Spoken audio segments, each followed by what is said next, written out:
Chapter 4. It was way past his bedtime, but guess what? Brandon Riley didn't care. His mother grounded him for the rest of his life, but he didn't care about that either. The more he thought about it, the angrier it made him.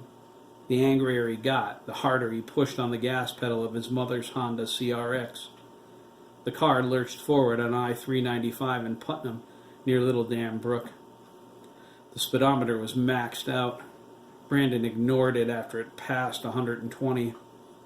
If he were doing 300 and the car exploded, it would serve his mother right. Who did she think she was, anyway? Her order to stay away from the car after the speeding ticket Officer Robert Bigelow gave him fell on deaf ears. Brandon would drive if he felt like it. If she had anything to say about it, she could say it to his ass. "Yeah," Brandon cried, cranking up the stereo. Black Sabbath Zero, the Hero, blasted. His excitement climbed as the Honda raced through the rain. He felt alive. This was freedom. His mother expected him to give that up? Not a chance. "Do you hear me?" he cried, gripping the wheel. "I'll drive whenever I want." As the car raced, so did his thoughts. Brandon was a social nobody until he got his driver's license a week ago. He was the first one in his class to reach that landmark. He was immediately popular. Everyone wanted to ride with him. That ended driving home the other day on Route 32 in Willington, on the outskirts of Lancaster. His heartbeat quickened when he saw flashing lights behind him. His hand twitched as the cop goose-stepped, I swear he did, up to his door. He felt his life run out when he handed the trooper his license. It disappeared into the massive palm. Brandon was a nerd again, a nobody. When Officer Bigelow returned and made him get out of the Honda and into the cruiser, he felt like an elementary school kid led to the principal's office. "That loser," Brandon snorted. Like a little speed ever hurt anyone. Brandon sat in the front of the state police cruiser listening to a lecture and stinging from the venom in Officer Bigelow's voice. Then the dispatcher called on the radio.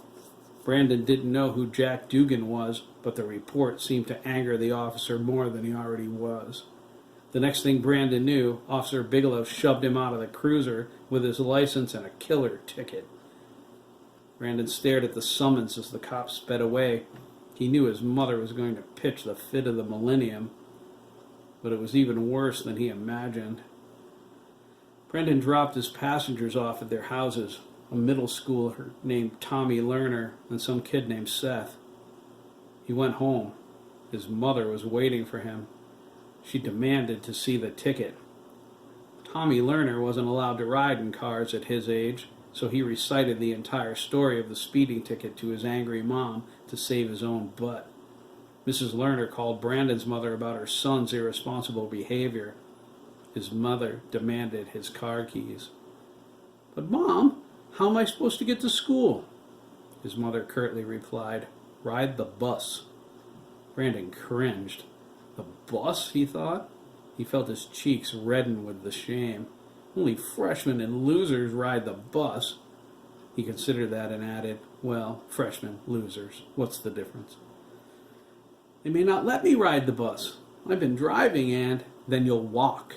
You are done driving until you pay this ticket." "I don't have a job." His mother said, "Get one." Brandon slammed his bedroom door and disappeared into his stereo. She took his car keys and set them in the junk drawer in the kitchen. That's where Brandon found them a couple of days later, looking for a pen to do his homework. He grabbed the keys and shoved them into his front pocket. Brandon felt a rush of power. His mother didn't use the CRX much anymore. When she gave it to him, she bought a new Dodge Charger. He may not be able to take the car out during the day when she was home, but she worked third shift at Day Kimball Hospital. She was the RN in charge of the overnight nursing staff. She was gone from 11 o'clock at night until 7 in the morning. There was plenty of time to take the car out for a spin and be back before she knew it was gone. He knew if he got caught, he would never drive again. Brandon spent the rest of the week trying to gather the courage to cross that line. When he ran into Tommy Lerner today, he made the decision, and the consequences could go hang. "Guess you walk a lot now, huh, Brandon?" Tommy said. He sat on a picnic table in the park next to his girlfriend, his arm draped over her shoulder.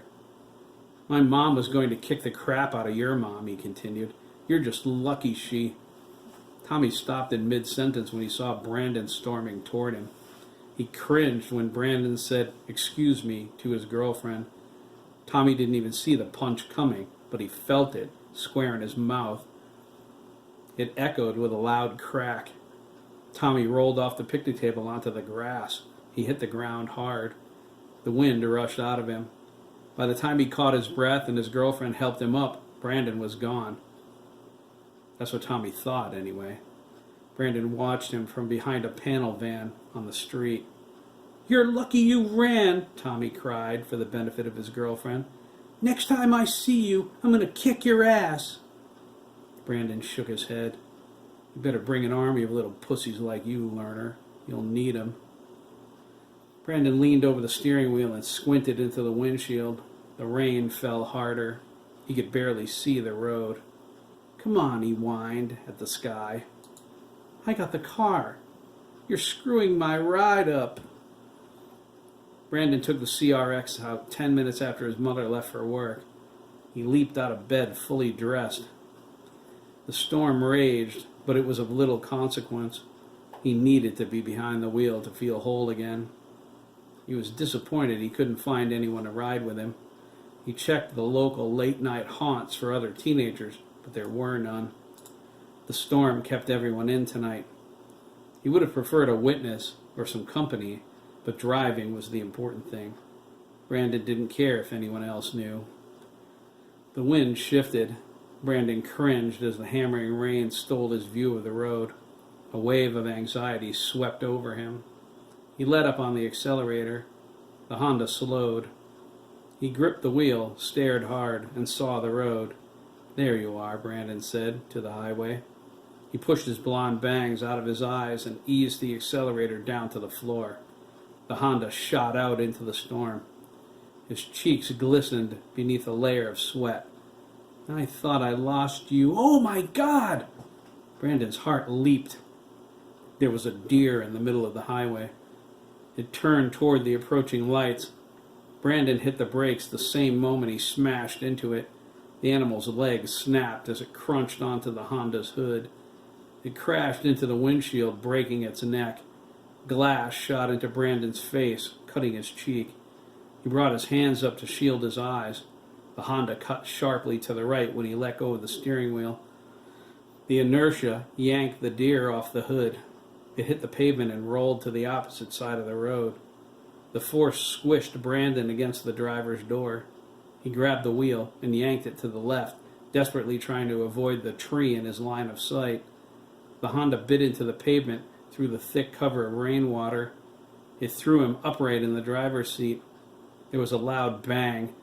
Brandon was thrown forward into the steering wheel as the Honda collided with a wooden guard post. The impact crushed his chest in a flash of agony. He became weightless as the car went airborne. It turned end over end, flying through the sky. Brandon bounced around inside the CRX. His leg caught between the seats, twisted backward, and snapped.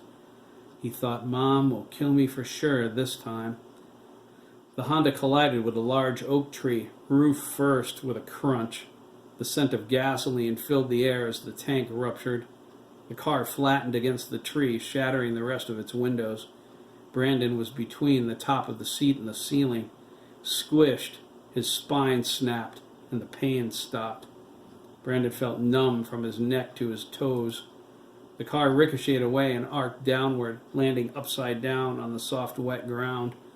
The world went black as Brandon died. There was only the sound of the falling rain, the gently purring motor, and his heartbeat, which refused to stop even though Brandon was long gone. A car approached the scene. It slowed and veered toward the breakdown lane. It stopped. The driver's door opened. A pair of flashing red and blue lights came to life on the vehicle's roof. The officer walked to the edge of the embankment. He pulled the radio off of his belt and held it to his mouth. Dispatch, he asked. I need backup in an ambulance. There's been an accident.